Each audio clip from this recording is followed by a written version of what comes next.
Hello friends, ओम श्री गणेशाय नमः। जय श्री कृष्ण। आप सभी का स्वागत है आपके अपने यूट्यूब चैनल पर। फ्रेंड्स, आज हम आपको इस वीडियो में बताने जा रहे हैं पद्म पुराण के अनुसार वैशाख मास महात्म के अंतिम और 7वें अध्याय के बारे में। फ्रेंड्स, कल से वैशाख मास महात्म के स्कंद पुराण के अध्यायों का प्रारंभ होगा। फ्रेंड्स, वीडियो शुरू करने से पहले आपसे रिक्वेस्ट है, अगर आप हमारे चैनल पर नए हैं और आपने अभी तक चैनल को सब्सक्राइब नहीं किया है तो प्लीज सब्सक्राइब कीजिएगा चैनल को, साथ ही प्रेस कीजिएगा बेल आइकन को, जिससे नए वीडियो से रिलेटेड नोटिफिकेशन आपको तुरंत प्राप्त हो सके। और वीडियो पसंद आने पर वीडियो को लाइक और शेयर जरूर कीजिएगा ताकि सभी भक्तों को इस वीडियो का लाभ प्राप्त हो सके। और कॉमेंट बॉक्स में जय श्री कृष्ण जरूर लिखिएगा। वैशाख मास महात्म सब प्रकार के विघ्नों का नाश करने वाले तथा सारी सृष्टि का पालन करने वाले श्री गणेश जी, ज्ञान के दाता श्री सरस्वती जी तथा सब पुराणों के कर्ता श्री व्यास जी तथा श्री गुरुदेव के चरण कमलों में नमस्कार करके भगवान की श्रद्धा और भक्ति रस में डूबे हुए वैशाख मास महात्म की कथा कहती हूँ। वैशाख मास की कथा में जो राजा महिरथ की कथा बताई गई है, उसमें बताया गया है कि सबसे पहले यमराज कहते हैं, हे ब्राह्मण, पूर्व काल की बात है। महिरथ नाम से विख्यात एक राजा थे। उन्हें अपने पूर्व जन्म के पुण्यों के फलस्वरूप प्रचुर ऐश्वर्य और संपत्ति प्राप्त हुई थी, परंतु राजा राज्य लक्ष्मी का सारा भार मंत्री पर रखकर स्वयं विषय भोग में आसक्त हो रहे थे। वे न प्रजा की ओर दृष्टि डालते थे और न ही धन की ओर। धर्म और अर्थ काम भी कभी नहीं देखते थे। उनकी वाणी तथा उनका मन कामिनियों की क्रीड़ा में आसक्त था। राज्य के पुरोहित का नाम कश्यप था। जब राजा को विषयों में रमते हुए बहुत दिन व्यतीत हो गए, तब पुरोहित ने मन में विचार किया कि जो गुरु मोहवश राजा को अधर्म से नहीं रोकता है, वह भी उसके पाप का भागी होता है। यदि समझाने पर भी राजा अपने पुरोहित के वचनों की अवहेलना करता है तो पुरोहित निर्दोष हो जाता है। उस दशा में राजा ही सारे दोषों का भागी होता है। कश्यप बोले, राजन, मैं तुम्हारा गुरु हूँ, अतः धर्म और अर्थ से युक्त मेरे वचनों को सुनो। राजा के लिए यही सबसे बड़ा धर्म है कि वह गुरु की आज्ञा में रहे। गुरु की आज्ञा का आंशिक पालन भी राजाओं की आयु, लक्ष्मी तथा सौख्य को बढ़ाने वाला होता है। तुमने दान के द्वारा कभी ब्राह्मणों को तृप्त नहीं किया, भगवान श्री विष्णु की आराधना नहीं की, कोई व्रत, तपस्या तथा तीर्थ नहीं किया। महाराज, कितने खेद की बात है कि तुमने काम के अधीन होकर कभी भगवान के नाम का स्मरण नहीं किया। अबलाओं की संगत में पढ़कर विद्वानों की संगति नहीं की।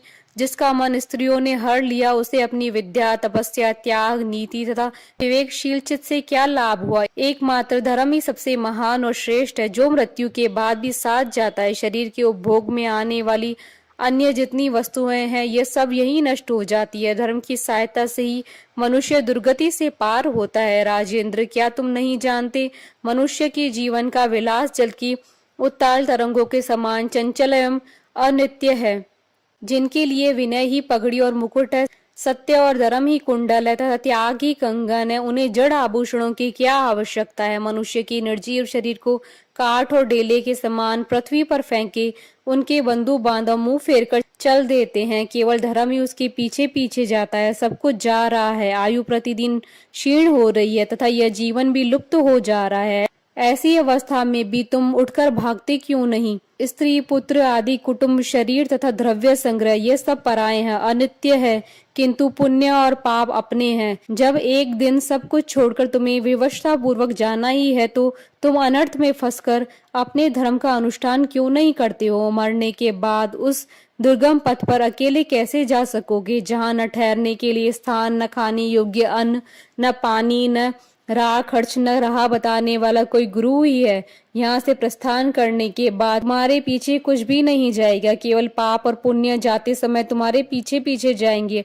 अतः तुम आलस्य छोड़कर वेदों तथा स्मृतियों में बताए हुए देश और कुल के अनुरूप हितकारक कर्म का अनुष्ठान करो। धर्म मूलक सदाचार का सेवन करो। अर्थ और काम भी यदि धर्म से रहित हो तो उनका परित्याग कर देना चाहिए। दिन रात इंद्रिय विजय रूपी योग का अनुष्ठान करना चाहिए, क्योंकि जितेंद्रिय राजा ही प्रजा को अपने वश में रख सकता है। लक्ष्मी अत्यंत प्रगल्भ्य रमणी के कटाक्ष के समान चंचल होती है। विनय रूपी गुण धारण करने से ही वह राजाओं के पास दीर्घ काल तक ठहरती है। जो अत्यंत कामी और घमंडी है, जिसका सारा कार्य बिना विचारे ही होता है, उन मूढ़ चेता राजाओं की संपत्ति उनकी आयु के समान ही नष्ट हो जाती है। व्यसन और मृत्यु इनमें व्यसन को ही कष्टदायक बताया गया है। व्यसन में पड़े हुए राजा की अधोगति होती है और जो व्यसन से दूर रहता है वह स्वर्गलोक में जाता है। व्यसन व दुख विशेषता काम से ही उत्पन्न होते हैं, अतः काम का परित्याग करो। पापों में फंस जाने पर वैभव व भोग स्थिर नहीं रहते हैं, वह शीघ्र ही नष्ट हो जाते हैं।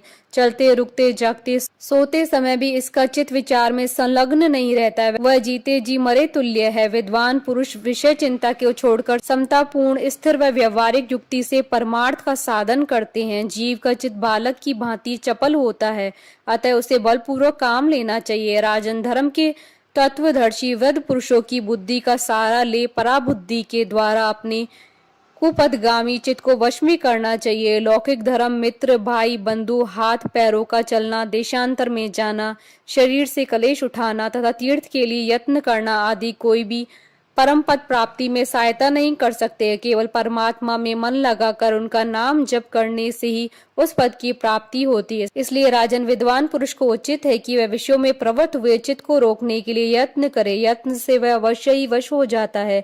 यदि मनुष्य मोह में पड़ जाए और स्वयं विचार करने में असमर्थ हो जाए तो उसे विद्वान सुहृदों के पास जाकर प्रश्न करना चाहिए।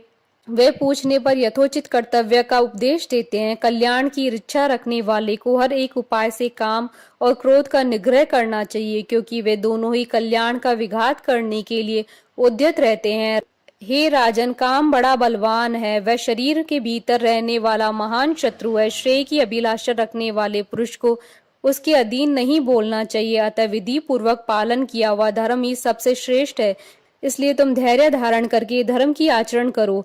यह श्वास बड़ा चंचल है, जीवन उसी के अधीन है। ऐसी स्थिति में भी कौन मनुष्य धर्म के आचरण में विलंब करेगा। राजन, जो वृद्धावस्था को प्राप्त हो चुका है उसका चित्त भी इन निषिद्ध विषयों की ओर नहीं हटता। हाय, यह कितनी शोक की बात है पृथ्वीनाथ, इस काम के मोह में पड़कर तुम्हारी सारी उम्र व्यर्थ बीत गई है। अब भी तो अपने हित के साधनों में लगो। राजन, तुम्हारे लिए सर्वोत्तम हित की बात कहता हूँ, क्योंकि मैं तुम्हारा पुरोहित और तुम्हारे भले बुरे कर्मों का भागी हूँ। मुनीश्वरों ने ब्रह्म हत्या, सुरापान, चोरी, गुरुपत्नी गमन आदि महापातक बताए हैं। उनमें से मनुष्यों द्वारा मन, वाणी और शरीर से भी किए हुए जो पाप है उन्हें वैशाख मास समाप्त कर देता है। जैसे सूर्य अंधकार का नाश करता है, उसी प्रकार वैशाख मास पाप रूपी महान अंधकार को सर्वथा नष्ट कर डालता है।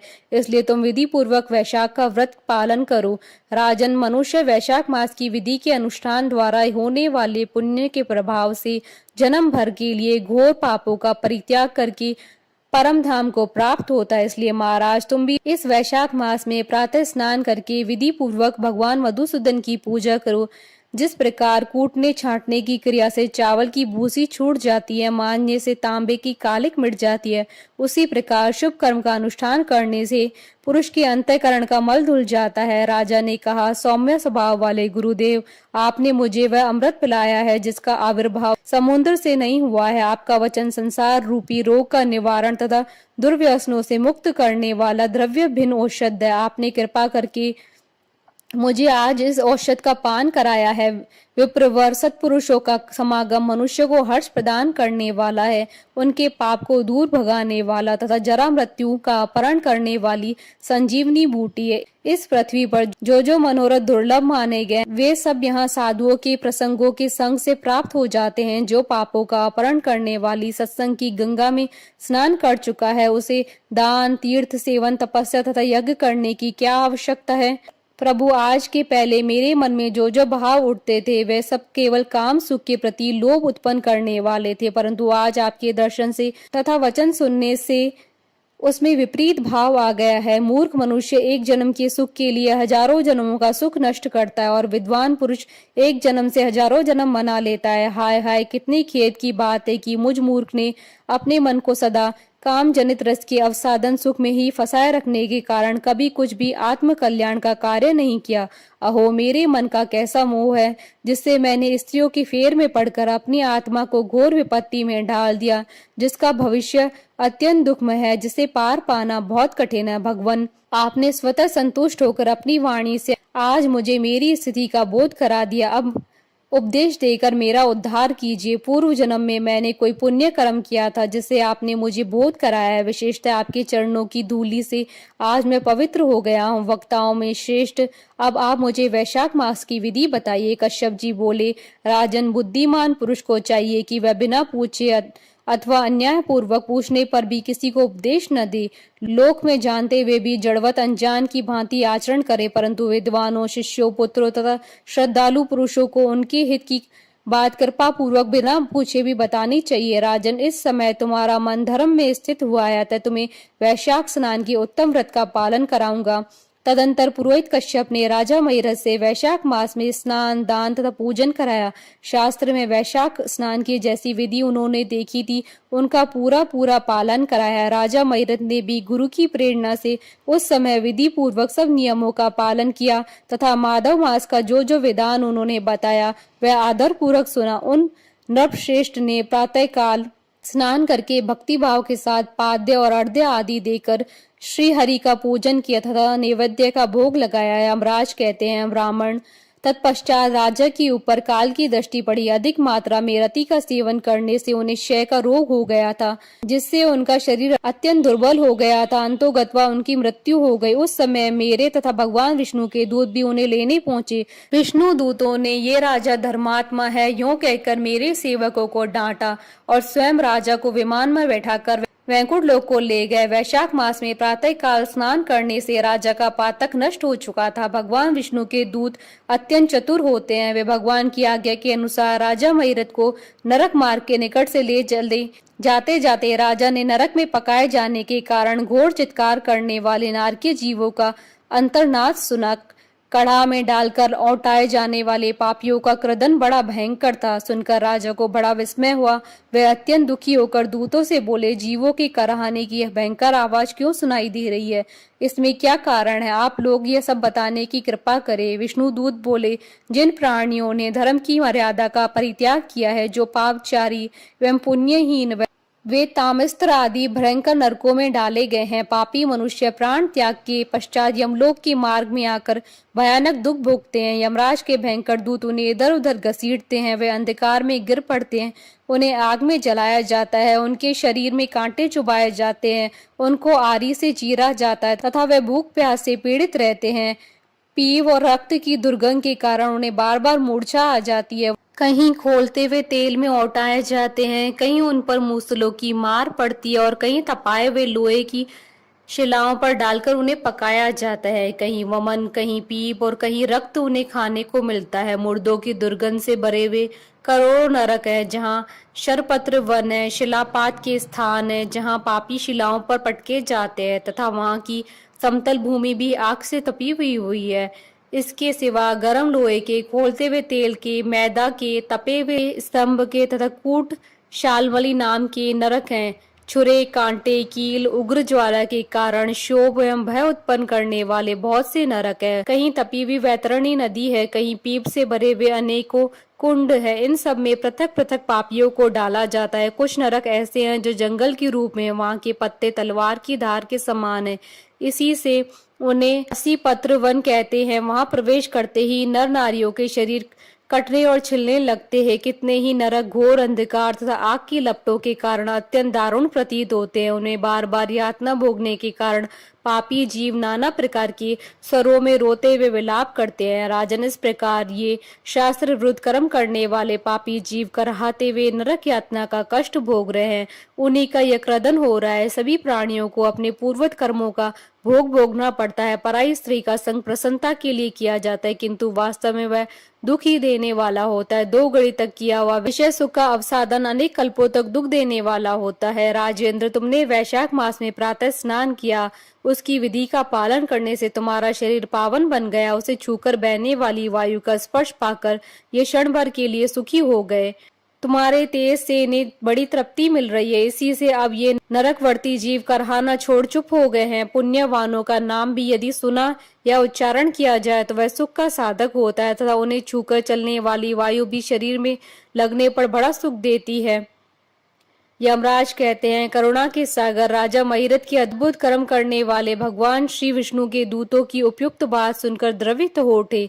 निश्चय ही साधु पुरुषों का हृदय मक्खन के समान होता है, जैसे नवनीत आग की आंच पाकर पिघल जाता है, उसी प्रकार साधु पुरुषों का हृदय भी दूसरों की संताप से संतप्त होकर द्रवित हो जाता है। उस समय राजा ने दूतों से कहा। राजा बोले, इन्हें देखकर मुझे बड़ी व्यथा हो रही है। मैं इन व्यथित प्राणियों को छोड़कर जाना नहीं चाहता। मेरी समझ में सबसे बड़ा पापी वही है जो समर्थ होते भी वेदनाग्रस्त जीवों का शोक दूर न कर सके। यदि मेरे शरीर को छूकर बहने वाली वायु के स्पर्श से ये जीव सुखी हुए हैं तो आप लोग मुझे इसी स्थान पर ले चलिए, क्योंकि जो चंदन वृक्ष की भांति दूसरों के ताप दूर करके उन्हें आनंदित करते हैं तथा जो परोपकार के लिए स्वयं कष्ट उठाते हैं, वे पुण्य आत्माएं संसार में वही संत है जो दूसरों के दुखों का नाश करते हैं तथा पीड़ित जीवों की पीड़ा दूर करने के लिए जिन्होंने अपने प्राणों को तिनके के समान निछावर कर दिया। जो मनुष्य सदा दूसरों की भलाई के लिए उद्यत रहते हैं, उन्होंने ही इस पृथ्वी को धारण कर रखा है। जहाँ सदा अपने मन को सुख मिलता है, वह स्वर्ग भी नरक के समान है।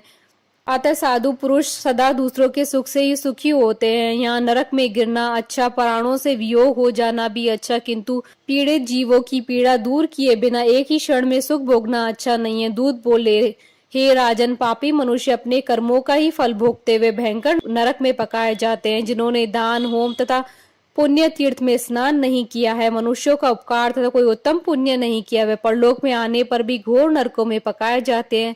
जिनका शील स्वभाव दूषित है, जो दुराचारी है, व्यवहार में निंदित है, दूसरों की बुराई करने वाले एवं पापी हैं, वे नरकों में पड़ते हैं। जो पापी अपने मर्म भेदी वचनों से दूसरों का हृदय विदीर्ण कर डालते हैं तथा जो पराई स्त्री के साथ विहार करते हैं, वे नरकों में पकाए जाते हैं। महाभाग भूपाल, आओ अब भगवान के धाम को चलो, तुम पुण्यवान हो, अतः तुम्हारा यहाँ ठहरना उचित नहीं है। राजा ने कहा, विष्णु दूतगण, यदि मैं पुण्यात्मा हूँ तो इस महाभयंकर यातना मार्ग में कैसे लाया गया? मैंने कौन सा पाप किया था तथा किस पुण्य के प्रभाव से मैं विष्णु धाम को जाऊंगा? आप लोग मेरे इस संशय का निवारण करो। दूत बोले, राजन, तुम्हारा मन काम के अधीन हो गया था, इसलिए तुमने कोई पुण्य यज्ञ अनुष्ठान अथवा यज्ञ विशिष्ट अन्न का भोजन नहीं किया, इसलिए तुम्हें इस मार्ग से लाया गया। किंतु लगातार 3 वर्षों तक तुमने अपने गुरु की प्रेरणा से वैशाख मास में विधि पूर्वक प्रातः स्नान किया तथा महापापों और अति पापों की राशि का विनाश करने वाले भक्त वत्सल विश्वेश्वर भगवान मधुसूदन की भक्ति पूर्वक पूजा की। यह सब पुण्यों का सार है। केवल एक ही पुण्य से तुम देवताओं द्वारा पूजित होकर श्री विष्णु धाम को ले जाए जा रहे हो। नरेश्वर, जैसे एक ही चिंगारी पड़ जाने से तिनकों की राशि भस्म हो जाती है, उसी प्रकार वैशाख में प्रातः स्नान करने से पाप राशि का विनाश हो जाता है। जो वैशाख में शास्त्रोयुक्त नियमों से युक्त होकर स्नान करता है, वह हरि भक्त पुरुष अति पापों के समूह से छुटकारा पाकर विष्णु पद को प्राप्त होता है। यमराज कहते हैं, ब्राह्मण, तब दया सागर राजा ने उन जीवों के शोक से पीड़ित हो भगवान श्री विष्णु के दूतों से विनय पूर्वक कहा, साधु पुरुष प्राप्त हुए ऐश्वर्य का, गुणों का तथा पुण्य का ही यही फल मानते हैं कि इनके द्वारा कष्ट में पड़े हुए जीवों की रक्षा की जाए। यदि मेरा कुछ पुण्य है तो उसी के प्रभाव से ये नरक में पड़े हुए जीव निष्पाप होकर स्वर्ग को चले जाएं और मैं उनकी जगह नरक में निवास करूंगा। राजा के ऐसे वचन सुनकर श्री विष्णु के मनोहर दूत उनके सत्य और उदारता पर विचार करते हुए इस प्रकार बोले, राजन, इस दया रूप धर्म के अनुष्ठान से तुम्हारे संचित धर्म की विशेष वृद्धि हुई है। तुमने वैशाख मास में जो स्नान, दान, जप, होम, तप तथा देव पूजन आदि कर्म किए हैं, वे अक्षय फल देने वाले हो गए। जो वैशाख मास में स्नान दान करके भगवान का पूजन करता है, वह सब कामनाओं को प्राप्त होकर श्री विष्णु धाम को जाता है। एक और तप, ध्यान और यज्ञ आदि की शुभ क्रियाएं और एक और विधि पूर्वक आचरण में लाया हुआ वैशाख मास का व्रत हो। यह वैशाख मास ही महान है। राजा, वैशाख मास के एक दिन का भी जो पुण्य है वह तुम्हारे लिए सब दानों से बढ़कर है। दया के समान धर्म, दया के समान तप, दया के समान दान और दया के समान कोई मित्र नहीं है। पुण्य का दान करने वाला मनुष्य सदा लाख गुना पुण्य प्राप्त करता है। विशिष्ट तुम्हारी दया के कारण धर्म की अधिक वृद्धि हुई है। जो मनुष्य दुखित प्राणियों का दुख से उद्धार करता है, वही संसार में पुण्यात्मा है। उसे भगवान नारायण के अंश से उत्पन्न समझना चाहिए। वीर, वैशाख मास की पूर्णिमा को तीर्थ में जाकर जो तुमने सब पापों का नाश करने वाला स्नान दान आदि पुण्य किया है, उसे विधिवत भगवान श्री हरि को साक्षी बनाकर 3 बार प्रतिज्ञा करके इन पापियों के लिए दान कर दो, जिससे ये नरक से निकलकर स्वर्ग को चले जाएं। हमारा तो ऐसा ही विश्वास है कि पीड़ित जंतुओं को शांति प्रदान करने से जो आनंद मिलता है उसे मनुष्य स्वर्ग और मोक्ष से भी नहीं पा सकता है। सौम्य, तुम्हारी बुद्धि दया दान में दृढ़ है, इसे देखकर हम लोगों को भी उत्साह होता है। राजन, यदि तुम्हें अच्छा जान पड़े तो अब बिना विलंब किए इन्हें वह पुण्य प्रदान करो जो नरक यातना के दुख को दग्ध करने वाला है। विष्णु दूतों के यूं कहने पर दयालु राजा महीरथ ने भगवान गदाधर को साक्षी मानकर 3 बार प्रतिज्ञा पूर्वक संकल्प करके उन पापियों के लिए अपना पुण्य अर्पण कर दिया। वैशाख मास के एक दिन के ही पुण्य का दान करने से सभी जीव यम यातना के दुख से मुक्त हो गए। फिर अत्यंत हर्ष में भरकर वे श्रेष्ठ विमान पर आरूढ़ हुए और राजा की प्रशंसा करते हुए उन्हें प्रणाम कर स्वर्ग को चले गए। इस दान से राजा को विशेष पुण्य की प्राप्ति हुई। मुनियों और देवताओं का समुदाय उनकी स्तुति करने लगा तथा वे जगदीश्वर श्री विष्णु के पार्षदों द्वारा अभिवंदित होकर उस परम पद को प्राप्त हुए जो बड़े बड़े योगियों के लिए भी दुर्लभ है। द्विज श्रेष्ठ, ये वैशाख मास और पूर्णिमा का कुछ महात्मा जहाँ थोड़े में बतलाया गया, यह धन यश आयु तथा परम कल्याण प्रदान करने वाला है। इतना ही नहीं, इससे स्वर्ग तथा लक्ष्मी की प्राप्ति होती है। यह प्रशंसनीय महात्मा अंतःकरण को शुद्ध करने वाला, पापों को धो डालने वाला है। माधव मास का यह महात्मा भगवान माधव को अत्यंत प्रिय है। राजा महीरथ का चरित्र, हम दोनों का संवाद सुनने पढ़ने तथा विधि पूर्वक अनुमोदन करने से मनुष्यों को भगवान की भक्ति प्राप्त होती है, जिससे समस्त कलेशों का नाश होता है। सूत जी कहते हैं, धर्मराज की यह बात सुनकर वह ब्राह्मणों ने प्रणाम करके चला गया। उसने भूतल पर प्रतिवर्ष स्वयं तो वैशाख स्नान की विधि का पालन किया है ही, दूसरों को भी कराया। यह ब्राह्मण और यम का संवाद मैंने आप लोगों को वैशाख मास के पुण्य में स्नान के प्रसंग से सुनाया है। जो एकचित होकर वैशाख मास के महात्मा का श्रवण करता है वह सब पापों से मुक्त होकर श्री विष्णु के परम पद को प्राप्त करता है। इति श्री पद्म पुराण अंतर्गत वैशाख स्नान महात्म्य संपूर्ण हुआ। बोलिए भगवान विष्णु की जय, सनातन धर्म की जय। हमारे साथ इस वीडियो में अंत तक बने रहने के लिए आपका धन्यवाद। ओम श्री गणेशाय नमः। जय श्री कृष्ण।